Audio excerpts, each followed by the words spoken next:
C'est désormais officiel. La Chambre professionnelle de la médiation et de la négociation de Côte d'Ivoire peut désormais exercer dans un environnement ivoirien fortement accroché à la justice classique dans les règlements de litige. Cette organisation vient proposer une autre alternative. Celle-ci se veut pacifique et conciliatrice. Mais mieux, la Chambre professionnelle de la médiation et de la négociation de Côte d'Ivoire s'inscrit même dans la prévention de conflits.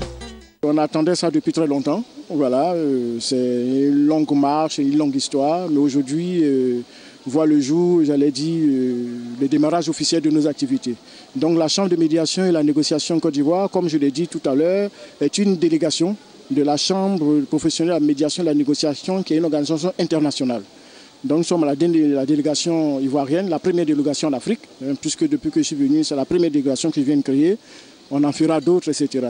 Alors comme on l'a dit, notre objectif, comme une chambre, comme toute chambre, c'est un syndicat, c'est de défendre, j'allais dire, la profession, son développement et puis surtout assurer le bien-être professionnel et puis moral de ses membres.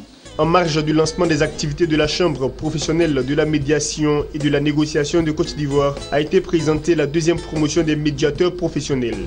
Baptisée Félix Oufet-Boigny, cette promotion composée de 13 médiateurs est issue de l'école professionnelle de la médiation et de négociation de Bordeaux en France. Elle succède à la promotion à Oussou Kouadio Jeannot et a pour parrain le ministre Jean-Louis Billon.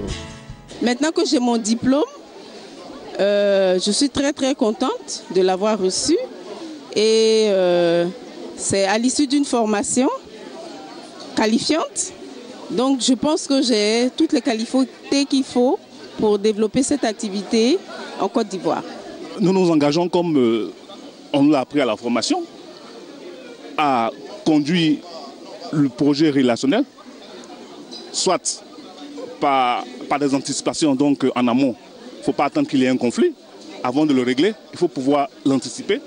Donc la qualité relationnelle impose que déjà il faut avoir le nœud creux de sorte à permettre qu'une relation ne doit pas se dégrader avant que nous ne la résolvions.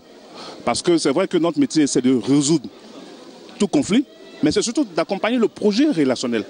La qualité relationnelle entre les parties, comme je l'ai dit, entre les personnes et entre les structures. Donc nous nous engageons à cela. Ils ont lu une profession de foi qui est forte, qui parle de probité, d'intégrité, de neutralité, de confidentialité, parce que l'exercice de la médiation nécessite toutes ces qualités-là.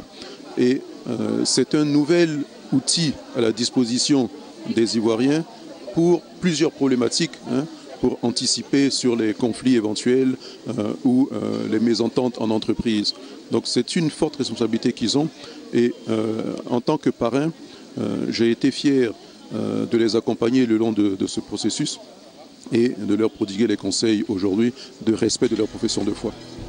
Bienvenue et félicitations. La médiation et la négociation sont de nouveaux modes de règlement de conflits. Ils n'ont pas la prétention de se substituer à la justice classique, mais ont l'avantage de laisser les parties décider d'elles-mêmes, avec un gain de temps considérable et surtout un souci de préserver les liens des différentes parties après le règlement du litige.